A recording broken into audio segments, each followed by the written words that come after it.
परावर्तन तथा इसके नियम। हम वस्तुओं को देख पाते हैं क्योंकि प्रकाश की किरणें वस्तु की सतह से टकराकर हमारी आंखों में प्रवेश करती हैं।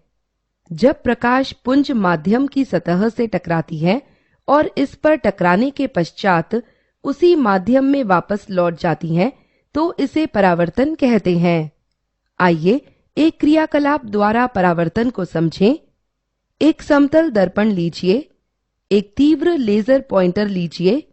ध्यान रखिए कि यह किसी की आंखों की ओर नहीं होना चाहिए क्योंकि यह आंखों के लिए अत्यंत हानिकारक है।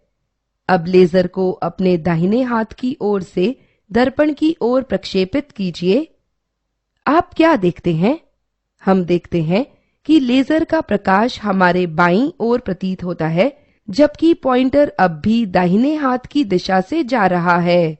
इसे परावर्तन कहते हैं। दर्पण से टकराने के पश्चात प्रकाश की किरणें दूसरी दिशा में मुड़ जाती हैं। प्रकाश की किरण जो किसी सतह से टकराती है, उसे आपतित किरण कहते हैं। वह किरण जो परावर्तन के पश्चात वापस लौटती है, परावर्तित किरण कहलाती है। अब समतल दर्पण आपतित किरण तथा परावर्तित किरण की स्थिति को प्रदर्शित करते हुए कागज पर रेखाएं खींचिए।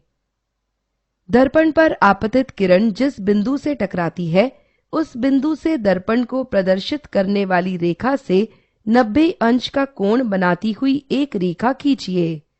इस रेखा को उस बिंदु पर परावर्तक तल पर अभिलंब कहा जाता है।